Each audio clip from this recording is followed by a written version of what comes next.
Почитувани гледачи, ви посакувам добро вечер во ова најново издание на емисијата Коментар, кое што денеска ќе го посветиме на нешто што во последните години зазема се посериозен фокус, наречено зелени политики. Сте слушнале многу пати и се разбира дека треба да биде нешто што треба да го разговараме, затоа што Македонија на патот кон Европската Унија се наоѓа во една таква декада каде што зелените политики ќе бидат фокус и каде што најмногу ќе треба да се обрне внимание токму на тоа. Настрана, тргајќи ги настрана фундаменталните права, човековите и граѓанските права, од една страна, дополнително разговарајќи за владењето на правото, зелените политики се нешто кое што ние сериозно ќе мора да го имаме на ум, затоа што и како држава, и како општество, и како земја, како територија имаме простор да развиваме едни вакви политики, но како сето тоа на патот кон Европската Унија ќе треба да изгледа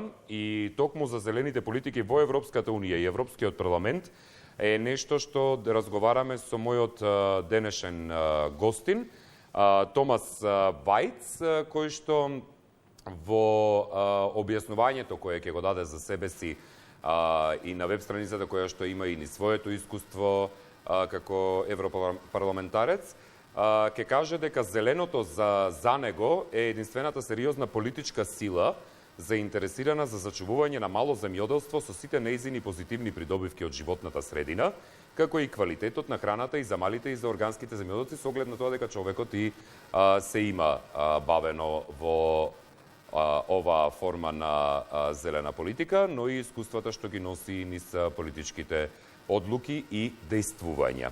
Вклучен е во Организацијата на зелените земјоделци и е бил представник во Европскиот совет на зелените. Тој се залага за заедничка економска политика на Европската Унија и за униформирани социјални стандарди на Европа, но и во однос на другите области кои му се од интерес, односно тие да ги знаат и да ги делегираат назад кон своите земји членки, нешто што ние се стремиме да станеме и во тие услови би требало и да ги познаваме. Би му посакал добро вечер, со тоа што прашањата ќе бидат поставувани на македонски, ќе си ги преведувам на англиски, а неговите одговори се разбира ќе имате можност да ги читате во делот на титлот. Томас Вајтс, добро вечер, good evening. Good evening. Како сте, how are you? Good. I'm a bit exhausted. We had a very intensive election campaign just last week, and we had a fantastic result. So we had an exhausting party afterwards, but I'm fit for purpose. Се радувам за забавата. I'm really glad about the party. Но кажете ми што значат одлични резултати кога разборуваме за зелените? What does it mean for the Greens? Fantastic results. A fantastic result for us in Austria was to come back into the parliament from 3.8%. We messed it up the last time, and we learned our lesson. A fantastic result was 14% in a turnout where 80% of our voters went to the polls and gave their vote, and we still got 14%. This is for Greens. This is a fantastic result, I would say. Only Luxembourg Greens have a bit more. Кажете ми во однос на зелените, дали полека, но сигурно добиваат се поголемо значење и во институциите на Европската Унија, но и во глобално гледиште? When it comes to the Greens, do you think that they're getting more and more attention within the years, within the institution of the European Union, but also globally taken? Yes, definitely. What is happening is that more and more citizens realize that with climate change we have a challenge, actually a threat to our societies, to the way we live. And in terms of climate change, Greens are the most trusted, I would also say the most competent party. We combine that competence with a policy that is simply serving citizens and not the partial interest of industry or other players. So we're trusted in that kind, and that's granting us successes. Во делот на зелените политики и партиското действување политичкото, оно што го споменавте со индустријата. When it comes to the green politics, and on one side, and from the other side you also have the acting of a political party and with the industries. Is it difficult, дали е тешко, впрочем, да се биде политичар за зелени политики во услови на сериозно партизирани општества? Is it difficult to be a green politician when we realize that we live in a serious partisan societies? A serious what? Political partisan societies. Because you are acting on politics about being green, бидејќи вие действувате на политики да се биде зелен, но во исто време треба тие политики да ги истерате во институциите кои што пак најмногу се поврзани на човековите права. But at the same time you have to take those politics within the institutions which are only concerned about civil rights, about industries, about economy. This is industry and economy and ecology is not a contradiction anymore. More and more also international players realize that, let's take an example, investment into fossil fuel infrastructure is a potentially stranded investment because they realize that we can't go on burning fossil fuels forever. This may be still a business for a couple of years, but if you invest into a refinery or pipelines, they need much more time to deliver a profit. So they're withdrawing their investments. I just recently had a conversation with a public servant from the Commission, a very high-level public servant, and he clearly stated, yes, Mr. Waites, up to now we had ecology and economy on the same level and we tried to kind of build bridges in between, but now we have realized there is a biosphere without economy, but no economy without biosphere. And so we have realized that we have to change our way we do economy, we do industry, towards a sustainable, a more greener way. Otherwise, the game is going to be over soon. За кого? For whom? Well, for the overall population, and at the end of the day, also industry needs buyers, needs people that buy their products. And if we just let everything go as it goes now, we will have an increase of 2, 3, 4, even 4 degrees in the climate, a rise of temperature. And this causes already now, it causes a lot of damage, also economical-wise. I'm a farmer, a professional farmer, and if you just see the damages that we see in the farming community, the loss of harvest, the droughts, but also extreme weather like extreme rainfall, floodings, and so on, this is threatening our overall economy. But it's also a social question. I just saw the recent numbers of Austria where they show that we have more people dying from heat than from accidents in the traffic. So it's about citizens and the health of citizens and the life of citizens. No one is capable to escape climate. Луѓе кои умираат од горештини во Австрија. You're talking about people dying out of heat in Austria. Yes. We have. Meanwhile, we have 30, 40 days every summer beyond 30 degrees on a daily basis. I know here in yes, but I believe that's a shock for you. Верувам дека тоа е шок за вас. Well, I can live with it. I'm a mountain farmer, so I'm not so affected by it. But especially in the cities heat up much more than the surrounding. I'm sure you know that effect from Skopje as well. And especially elderly people, they die of heat shocks. And if you're used all your life to, let's say, temperatures, that can cost your life. А некои ќе речат дека ние сме на работ на истребување, дека ова цивилизација која што ние ја живееме е на работ на истребување. Many will tell that we are on the edge, on the verge of extinction, this civilization that we live in, because we didn't know how to manage it. Бидејќи не сме знаеле како да се справиме со неа. Well, I think extinction is a bit too harsh word. Humanity will survive somehow, but the price we are already paying is very high. If you look at the global situation, there is the lives of millions of people already threatened by climate change, by desertification, by rise of sea level, and I don't know if we really want to get into that risk also within a society where we leave big parts of the people behind, and maybe a few, the very wealthy ones, can still fix their survival. I think it's cynical to actually speculate in these terms. Интересно е кај нас, кога ќе споменете да речеме земјоделец, многу ретко ви паѓа на памет дека тој истовремено може да биде и политичар. It is interesting for us, for example, when you mention for someone that he's a farmer, in your case, at the same time for him being a politician. Тие едноставно некако не се поврзуваат. They just do not connect in our society still. Што значи за вас бидувањето фармер и истовремено политичар? What does it mean for you at the same time to be a farmer and a politician? The fact that I became a member of the European Parliament is linked to the democratic system that Green parties have, where members vote their candidates and not the chiefs and bosses decide who is on the list. That's how it happens, that also a worker, a farmer, more or less simple people become politicians, green politicians. For me as a farmer, it means that I had to hand over big parts of the farm to my children. They're grown up already. I've got 3 children. They are 19 to 25, so they're capable to take over. I'm lucky with that. Will they? They do. And I still keep my bees. I have my beekeeping.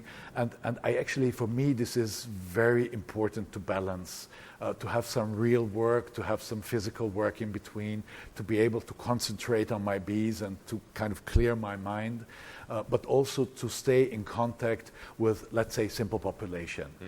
Because if you serve for a time as a high-level politician, you tend to lose the connection to the daily troubles and struggles that population have. And for that, I really admire that I still have a little time to keep my farm. Може би овие се премногу основни прашања за вас. Maybe these questions are too basic for you, но се многу важни затоа што кај нас допрва почнува да се создава сликата за тоа како треба да изгледа еден денешен политичар. But for us are very important because nowadays we are trying to build up the picture of the image of what a politician should look like, how a politician should look like nowadays. So така што ние сме многу, например, среќни кога разговараме дека еден политичар или директор на институција оди на работа со велосипед. So we are very happy when we see a politician or a CEO of an institution that goes to work by bike. За нас тоа не е секојдневно. For us that is not common. Мислите ли дека се уште политичарите во денешно време со овој ментален склоп кој што го има цивилизацијата, do you think that still the politicians with this mindset that in nowadays civilization се уште ја имаат моќта да го направат она за што вие конкретно како политичар се залагате? That the politicians still have the power nowadays to do better in green politics nowadays, because politics nowadays in digital era, политиката денес во дигиталната ера, and the trust и довербата. Yes. First of all, I believe that politicians should live what they promote. And actually you can quote how serious a politician is, what he's standing for, if he or she actually implements that in their own life. For me, this is a signal of authenticity and trust that I have if a politician follows its own rules. That a politician needs to be able to explain and transport complex political issues to citizens in a way that citizens can understand what is actually going on. A politician does not always have to be the super expert on everything. That's what we have super experts for, that give us advice. So even in terms of modern communication and also social media communication, which is very short term and very narrowed down to the basic messages, even there, I think authenticity is a core value for politicians.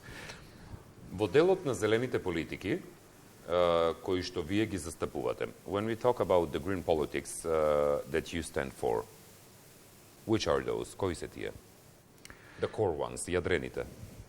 Well, as I'm a farmer, my basic expertise also in politics is in agriculture and forestry and everything that is linked to that. Environmental questions, animal welfare questions, but also economical questions around agriculture, world trade questions, energy production out of agriculture. But this is my actual work in the European Parliament, like in the Agricultural Committee, where I do my lawmaking work. In the presentation and communication to my voters, I have to be much broader, open up much more, also topical-wise. I can't just stay in my expertise silo. Zato и прашам, that is what I asked. Yeah, so I'm mostly an environmentalist, but always linking it to the societal questions that are there. I think one thing that we Greens have learned in the past years is that we always have to see the social impacts of environmental policy. To frame it in a way, well, as long as you are struggling on the daily basis to feed your kids, to feed your family, there's not much space to rethink the environmental impact of how you live. As long as you have to turn around every single euro or whatever because you are just lacking of the core things you need for daily life, you can't demand that these people should buy organic products. Yeah? So we always have to include in our thinking the social dimensions of environmental policies. We need to take the people with us and not teach them from above how they shall live. Дали австриската младина посакува во денешно време, да речеме, бидејќи имате точно и деца кои што се во таа генерација, да се врати кон она што биле нашите предци? Does the Austrian youth, because you have kids in that age range, wishes to go back to the roots of the ancestors, go back to the farms, go back to the forestry, go back to agriculture, да се врати назад на фармите, на земјоделието, на шумарството? Because for us here, that is not a thing that you would like to do, because you will be, let's say, joked about. Бидејќи за нас тука не е нешто што би сакал некој да се врати на тоа, бидејќи ќе биде исмејуван. I think this depends on the value and the role a farmer has in society. And in Austria or also Germany or Netherlands or Belgium, like in the formerly Western European countries, as a farmer today, you're an entrepreneur. You run a business, and that business very often is not too small, and it's very complex. Our farming community, meanwhile, is well educated. That doesn't mean that they all went to university, but some did. And many appreciate that life in the countryside again. But that doesn't mean that we go back to the way our ancestors used to do agriculture. I don't drive a horse. No, of course. So I use a tractor. I use modern techniques. I use modern ways of doing agriculture, which are quite demanding, also in terms of technical knowledge and competence. So in that sense, and also, especially in Austria, this is a special Austrian case, we're European masters in consuming our homegrown products. So to kind of support our farming community and buy in the supermarket what is produced in our own country has a very high value, and through that also the producers of that locally produced food have a very high value. But that was quite a long development that we needed to take. Yeah. So you were successful in that? Бевте успешни во тоа? Me personally, yes. But also as activists? Also as activists, yes. But here this was a combination of conservative politics, a conservative in being terms patriotic. Of... Yes, exactly. Yeah, being patriotic, loving your home, supporting your home, being solidaric to your home, combined with appreciation of living close to nature and also having less dust, less pollution, clean water, like all of these things are meanwhile, this is high values meanwhile in our societies.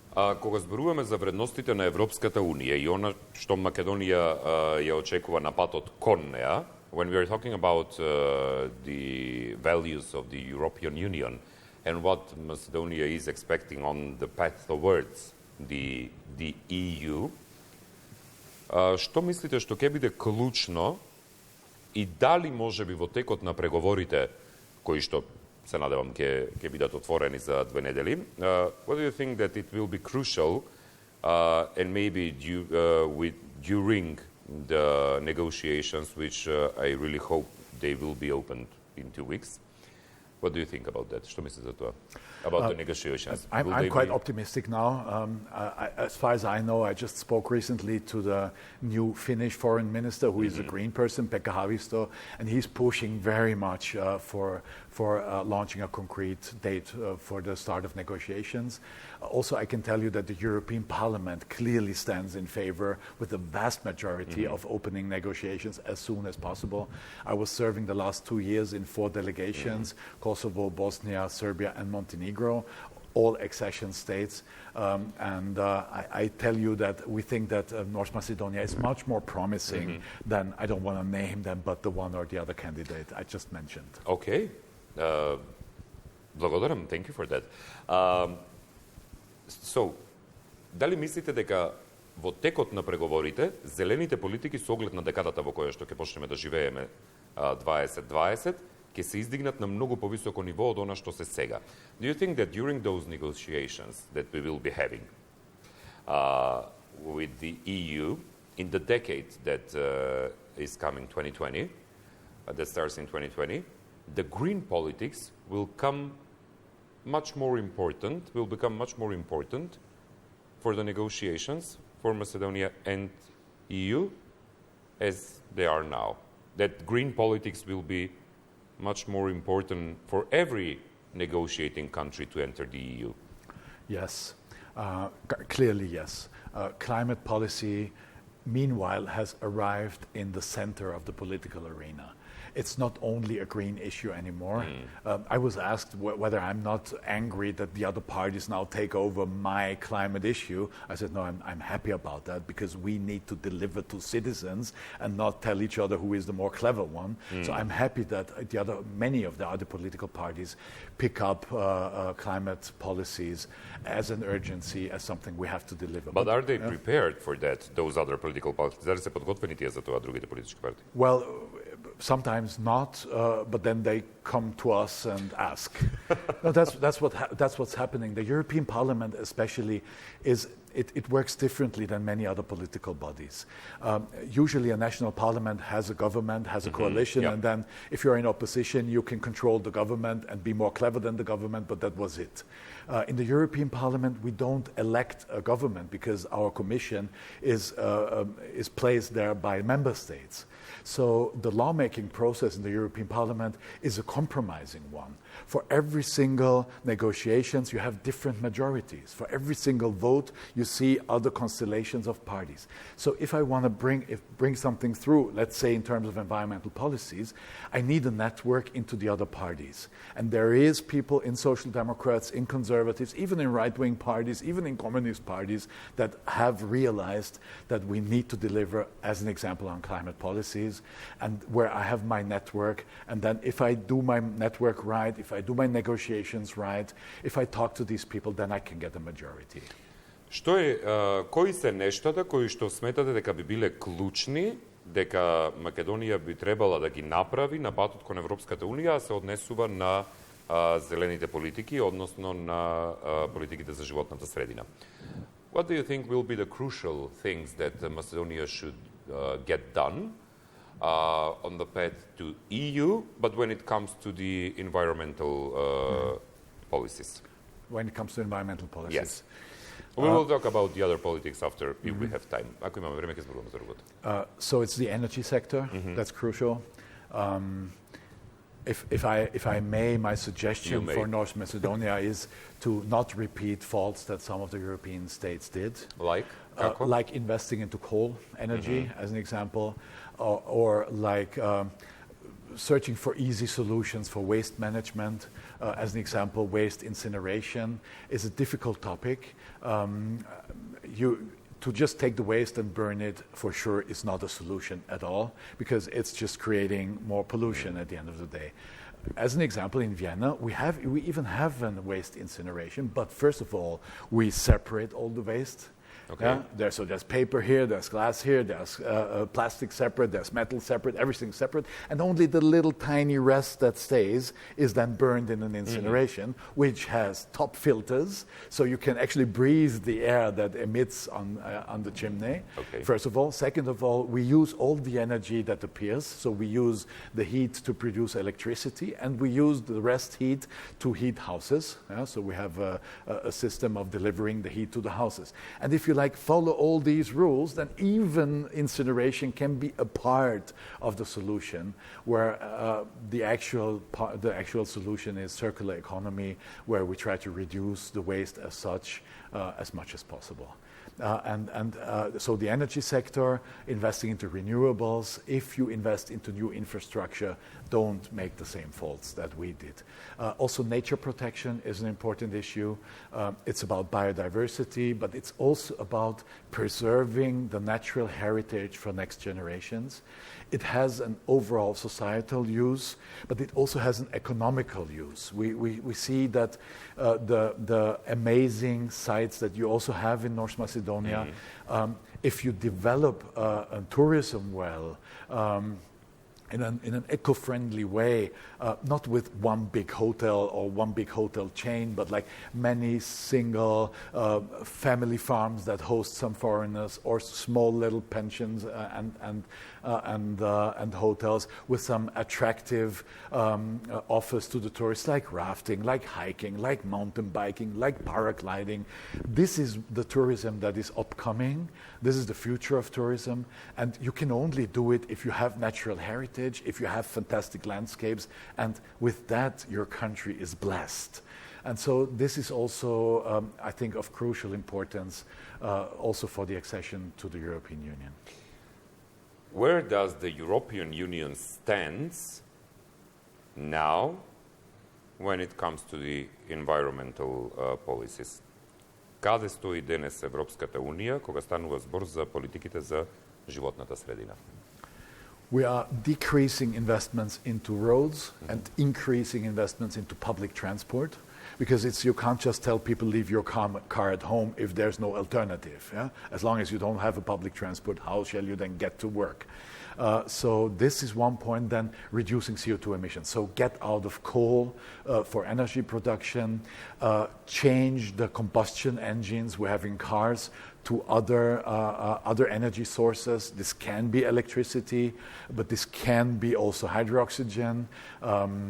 So getting away from that technology that is 150 years old. We have new and more delivering technologies, but also into healthy food and healthy food production, because meanwhile we see the links to our health system, and we see the enormous costs that modern processed foods, unhealthy foods, actually cost to the society at the end of the day.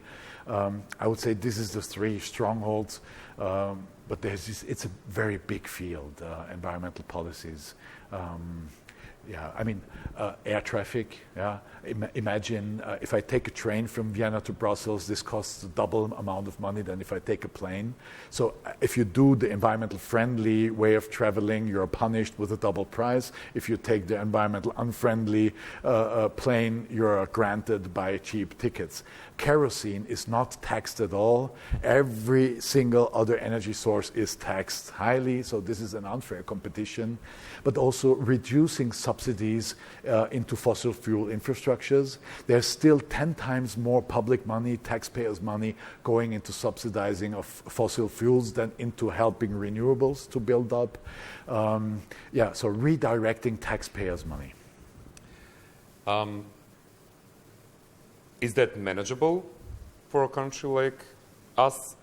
seeing it from outside? Дали е тоа сето би било успешно за држава како нашава, гледајќи го тоа од страна? Yes, I'm sure it is. During the accession period, there will also be grants from the European Union to rebuild infrastructure, to build also the institutions in competence, but also size.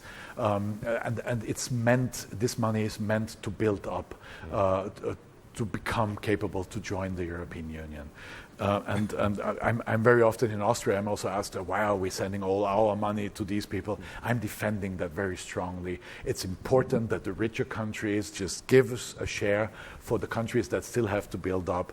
It's just important that you use the money in a sustainable way that really delivers to your society. And this is often happening, but sometimes also not happening. And there needs to be enough control from the side of the European Union, but also from the side of civil society, also media, also you as a journalist, I think have an important role there to really check if they're using that money to fill their own pockets or their friends' pockets, or if they're really delivering to their societies. When we are talking about media in all of these and the other parties included, кога зборуваме за медиумите и за сите останати странки вклучени во сето ова, what is your opinion on the spin machine, spin propaganda attacking Greta Thunberg? Какво е вашето мислење за спин пропагандата која што ја напаѓа се повеќе и повеќе Грета Thunberg? I'm not surprised at all. Why? Greta Thunberg's movement, Fridays for Future, is the most powerful political impact group and lobby group I've ever seen. If you saw that in the European Parliament, how much they impacted the decision-making process, where elderly members of the Parliament suddenly saw their own grandchildren standing there with a sign demanding to have a future, they even climate deniers started to rethink their position. So you must imagine that this movement led by Greta Thunberg, by this meanwhile 16-year-old girl, is really threatening the business models of the big fossil fuel industry. And if you know that 7 out of 10 stock market noted companies of the world are oil and gas and coal dependent, they are defending their business model, and they have millions of budgets just to lobby. Just imagine only ExxonMobil, only for the European Parliament, has 6 lobbyists. They have constant access to the European Parliament, but just for the Parliament. They have another couple for the Commission and another couple for every single government. So they are defending their business interests. But I hope that there comes a point that they realize that they either change their business model or they die.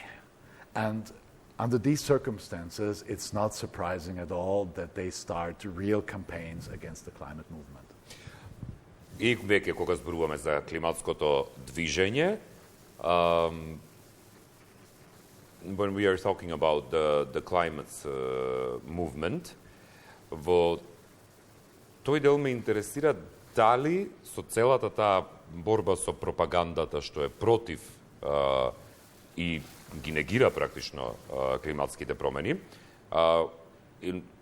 within all that fight that goes against the climate movement and the deniers of the climate changes, дали можеби веќе се губи некако смислата и сето тоа станува едно ехо на некое движење кое што нема да биде успешно. Do you think that maybe that fight will come to a point where it will become only an echo, like some movements that just disappeared because of that propaganda? When you talk and talk and talk and talk, and that just goes into echo. I have heard conservative politicians hoping that this topic will disappear soon. They say, well, we had this 10 years ago, and we had this 5 years ago, and now this will also disappear. The movement may not be capable to keep up that speed and that power they have now, but the urgency of tackling climate change and the climate crisis will not disappear. Just talk to scientists, I mean serious scientists that are not paid by the oil industry. They will tell you, well, climate change and the effects of climate change will hit us hard and will hit us harder and will hit us even more harder. And at the end of the day, we can't escape from finding solutions. And that doesn't mean that this movement will be sustainable forever.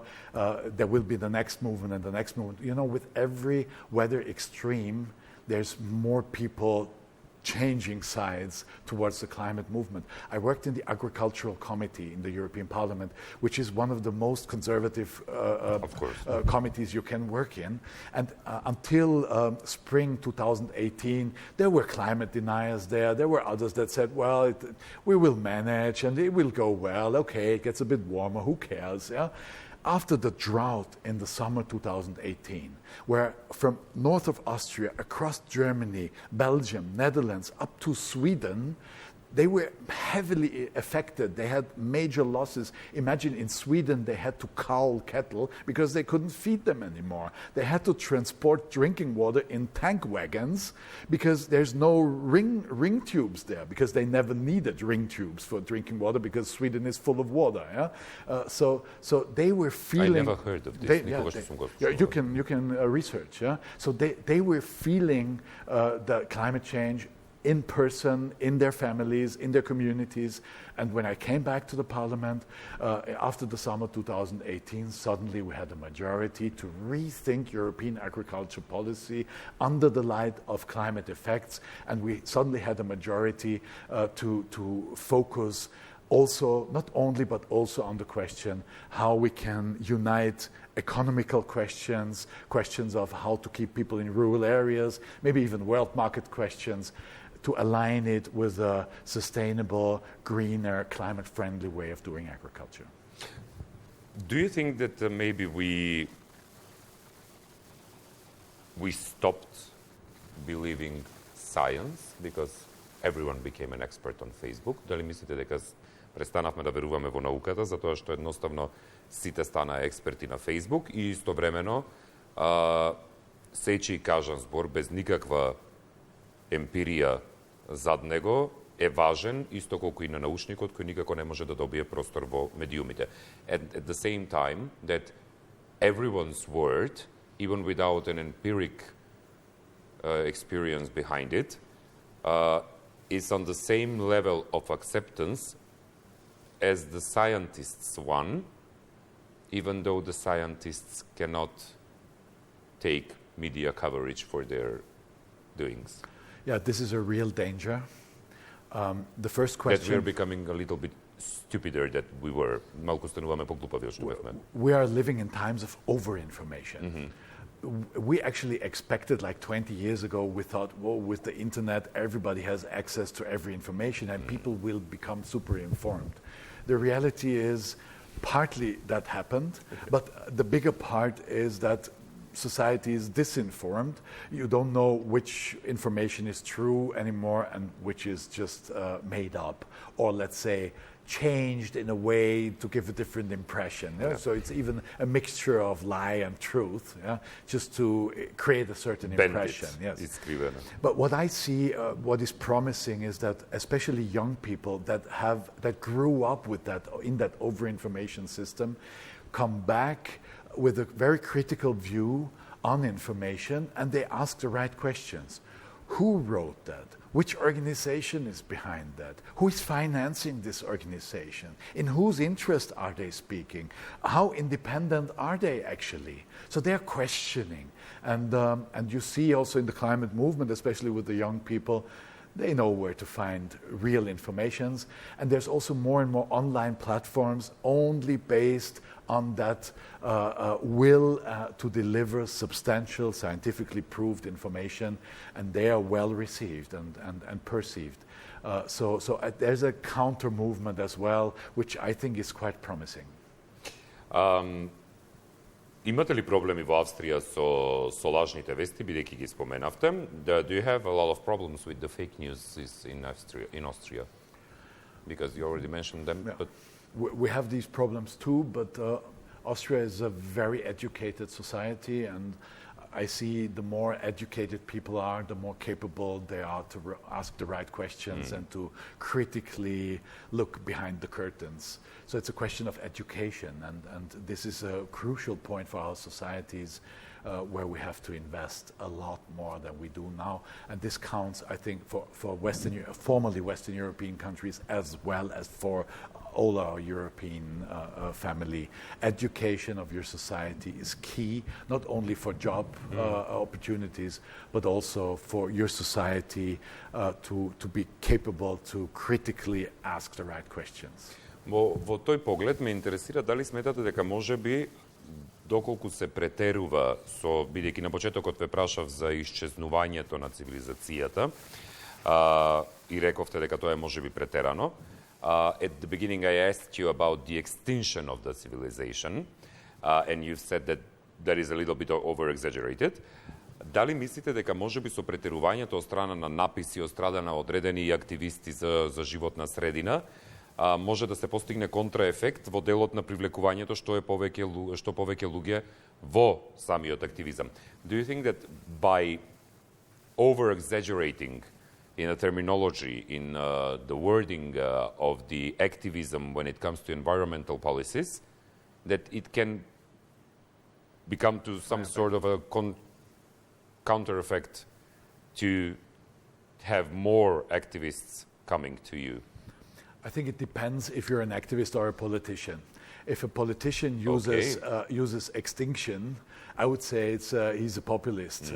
He's overdoing it. He's scaring people, and this is not what a politician should do. We as politicians are elected to provide solutions. Затоа што морам да кажам дека јас сум на пример многу уплашен. I'm sorry for interrupting. I have to tell you that I'm a little bit scared by all those titles that I'm reading, and I read a lot below them. И читам исто така многу под нив, но се уште сум уплашен, but I'm still scared a little bit. This is one of the goals of the climate movement, to scare people on what is coming. And I think this is a technique, in that case, it's legitimate. We, especially in our wealthy societies, we tend to be in our comfort zone and not willing to leave our comfort zone. And how do you make people leave their comfort zone and actually alert them on the most challenging and most frightening impact of our doing as climate change is? How do you do that? Yeah?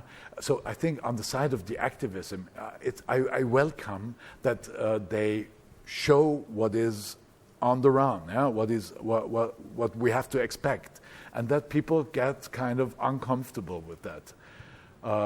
But again, as a politician, my role is, yes, to work on facts, to deliver the message, but also to deliver solutions, to encourage people, to show that there is ways to deal with it, that there's still ways to tackle climate change, that there's also ways to adapt to climate change, because we have to be realistic.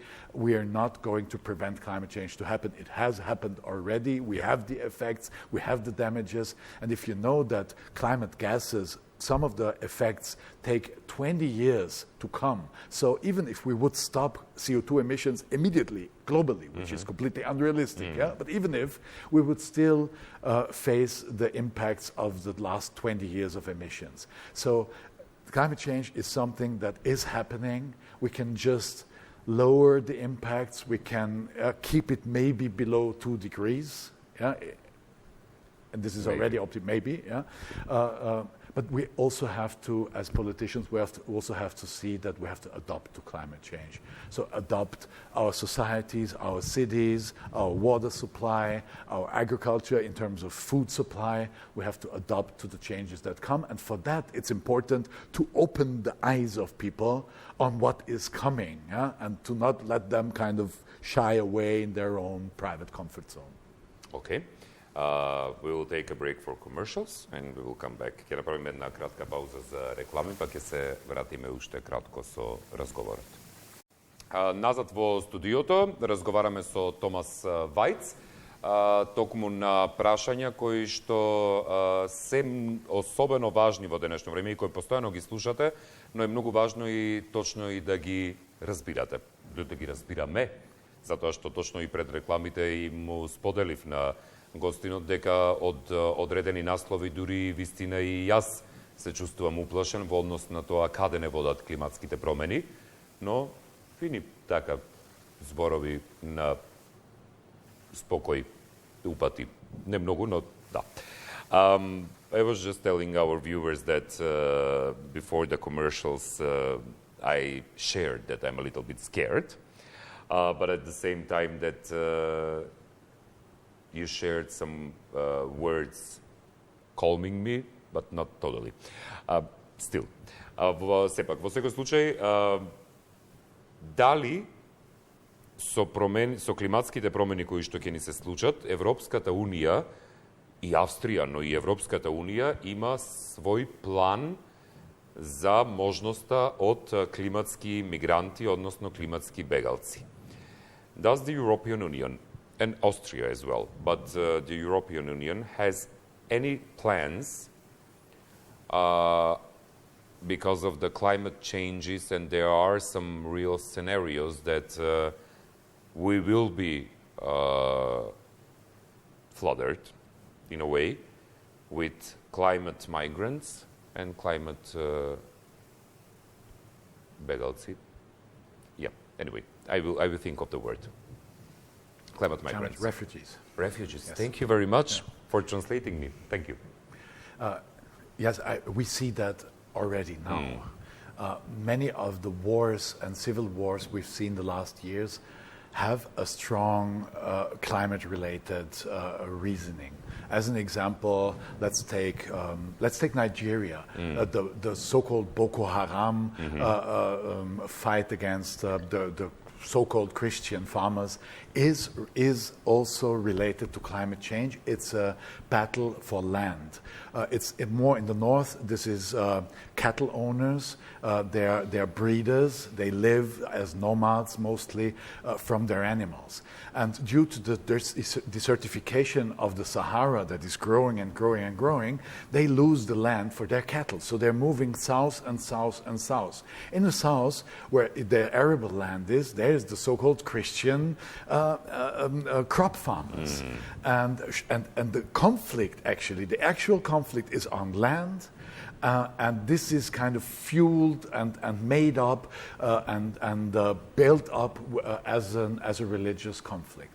But if you see at the beginning, this was a land conflict. Even in Syria, we've seen major droughts 2 years before the civil war started, where 1.5 million people left the countryside, went into the cities. Before the war? Before the war, yes, and accelerated the social tensions that were in Syria. And this was a major contribution to that civil war that started. Not the only one, but an important one. So we see climate migration today already. And if we know that the West, especially Western European states, but more or less the so-called first world, has emitted 80 or 90% of the CO2 that caused the climate change that we have now, we have a special responsibility to also take care for the effects of our emissions. We have become rich, we have built our societies, we have built our industry based on the emission of CO2, of coal and gas and oil. So we have a certain responsibility also to take care for these people. That does not mean that we invite all the world to come to Europe. This is completely unrealistic. But this means that we have to rethink also our economical policies.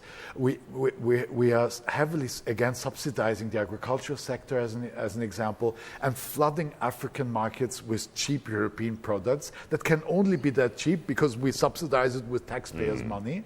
And they are so cheap that not even African farmers can keep up the concurrency and close their farms because the products that come from Europe are cheaper than what they can produce there.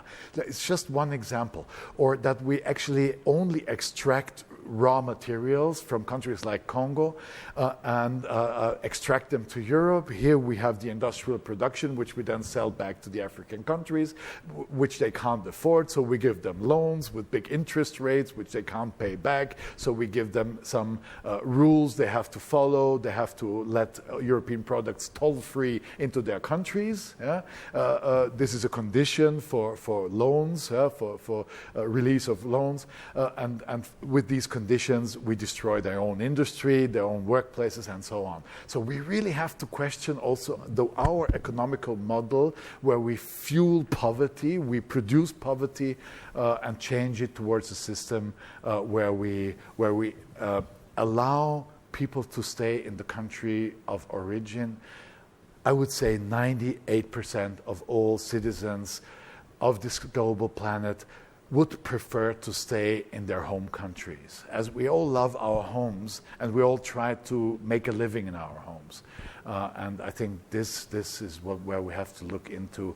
And if there's still some people coming, I think for a certain amount of people, we as rich European societies, we can find a place, and we even have to find a place, even in terms of our own economies, because if you see population is decreasing in Europe, we're less and less people. As an example, in Austria, we're searching for competent workers. We're inviting people to come to live in Austria, to work in our industry.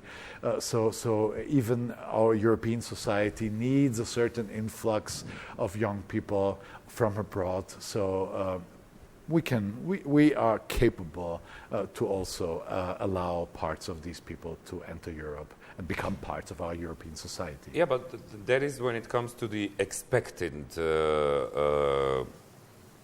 climate migrants or refugees. To je кога станува збор за очекуваните климатски мигранти или бегалци. But when we talk about the unexpected ones, because of floods, because of the sea levels rising, so little towns and cities, so little island islets that will disappear. What about those plans? За тоа во ред, но кога зборуваме за неочекуваните бегалци и мигранти, дали постои некаква политика на Европската унија, некаков план, особено знаејќи го фактот на кревањето на нивото на морињата, на водата, исчезнувањето на крајбрежните градови и на малечките островчиња кои што се и држави, на таквите, for those unexpected climate. First of all, I mean, citizens of a small island are not a problem because we're 500 million people in Europe, and on a small island there can't be so many.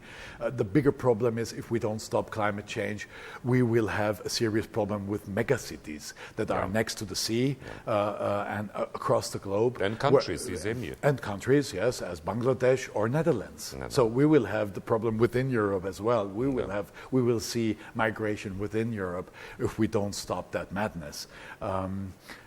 But at the end of the day, the second answer is, well, we know today that if we don't stop this kind of industrial model that we're following now, there will be millions of climate migrants. And if we know that already, it would be wise to invest into policies to stop climate change and not wait until there's millions of people standing in front of the European borders.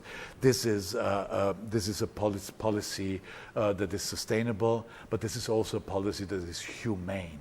Because, letting people sink in the Mediterranean Sea, this can't be a solution, for sure not. What is your stand on Hungary then when we are talking on this topic? Каков е вашиот став за Унгарија кога зборуваме на оваа тема? My stand is that Europe should be united in an asylum policy. We should have one European asylum procedure, not 27 different ones. And then we should share the burden within our countries. And if a country refuses to take its share, then it shall finance other countries taking the share for them. So there's different. So because especially the Hungarian society. My grandfather comes from Hungary. I still have family there. I know that society quite well, and the society. It's not bad people there, but they have been radicalized by a populist, right-wing propaganda. That they really believe that there's an invasion they have to defend the country from. The intervention I liked most was from a fun party called Two-Tailed Dog. They proposed, well, just put signs on the Hungarian border with the average income in Hungary and we won't have a migration problem.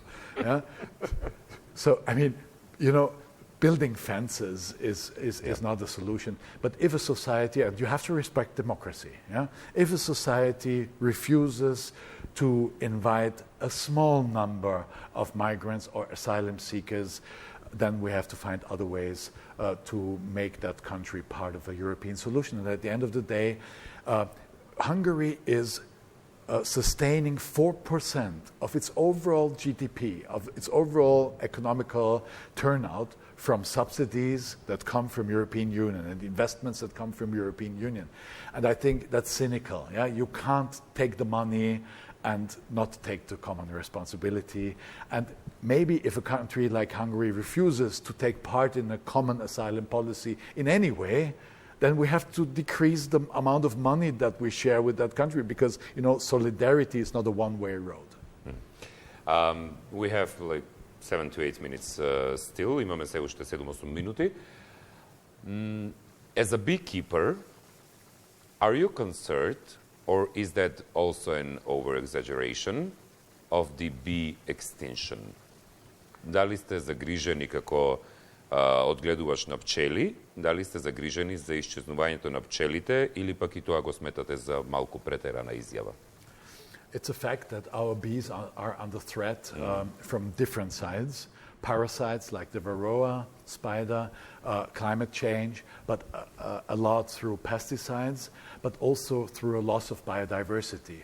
I think this is something you can't really imagine here in North Macedonia because you have so much landscape around, which is kind of partly used or not in use, which is more or less wilderness. In Austria, we're also granted with a fantastic nature, but if you go into Germany, in some parts of Germany, you have like one field that is 200, 300, 500 hectares big, and then there's the next field, and there's nothing in between. No hedges, not a piece of grassland, no flowers, nothing. Everything is... Exactly, yeah. And in that kind of monoculture landscapes, how shall any insect survive? So there's a real threat, but the honeybee is not so much under threat because we beekeepers constantly reproduce our hives. Me as a professional beekeeper, I can make 10 hives out of one within 1 year. So we're doing that. If I have losses, I refill the hives with new breed.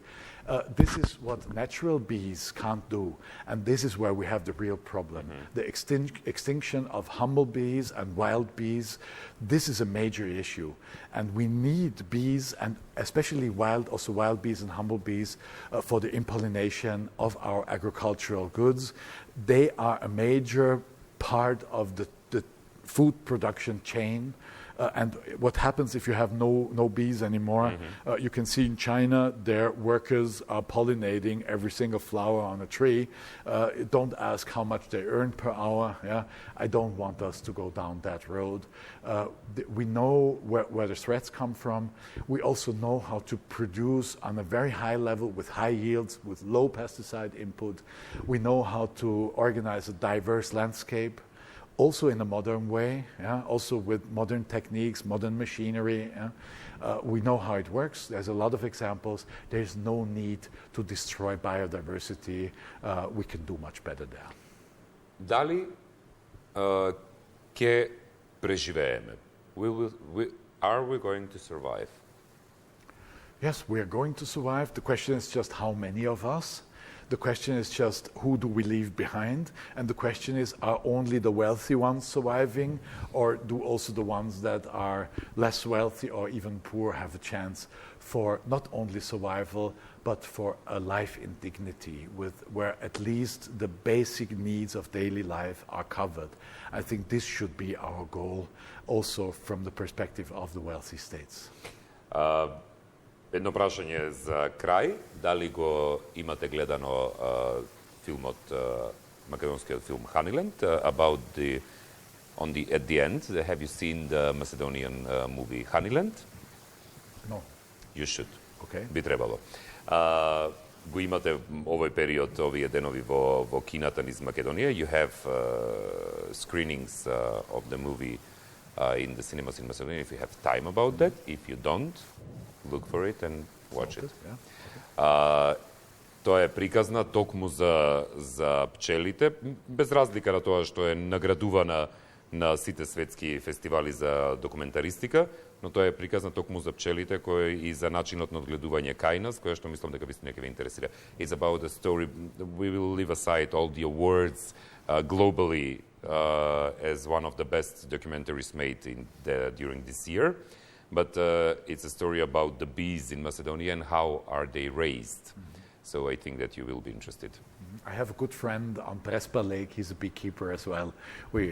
Super. I have some insights. Honeyland. Yes. Okay, thanks for the recommendation. And at the end, is there anything that I haven't asked but you would like to share? Дали постои нешто што не ве прашав, но би сакале да споделите? Yes, you actually asked me on the main tasks for North Macedonia to fulfill to enter the European Union, and I want to mention, maybe it's surprising for you that the Green politician mentions that, but it's rule of law. It's that you can trust into your institutions, that you can trust into your juridical system. This is crucial. It doesn't help if you have all the nice laws in place, but nothing is implemented on the ground.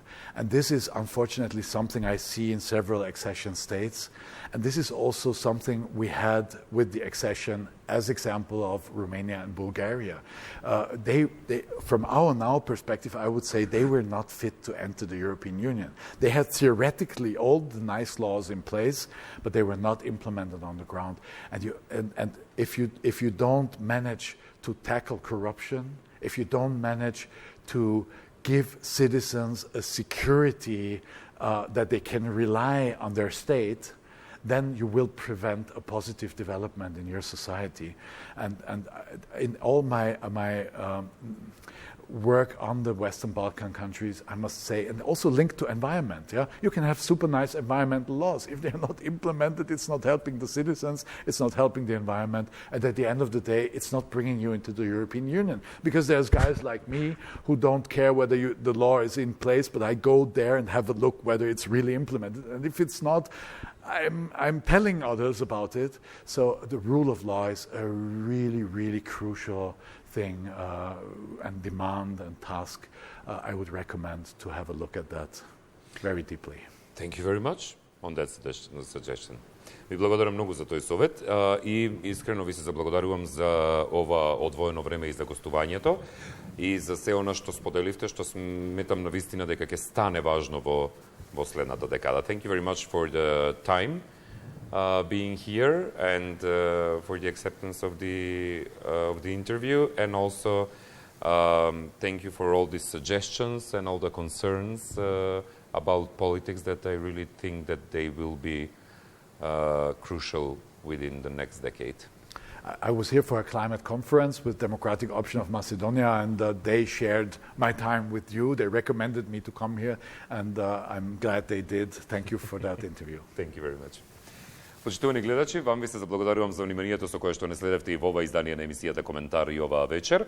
Се надевам дека во изминатите час и нешто од прилика, може би сите овие размисли кои што доаѓаат токму од човек кој што со години наназад со декади е посветен на овие прашања, ќе станат малку појасни и ако ништо друго барем ќе придонесат за понатамошно развивање на овие политики кај нас, затоа што ќе ни бидат важни на патот кон Европската Унија. Така што ви благодарам за вниманието со кое што не следевте и ви посакувам пријатна вечер. До гледање.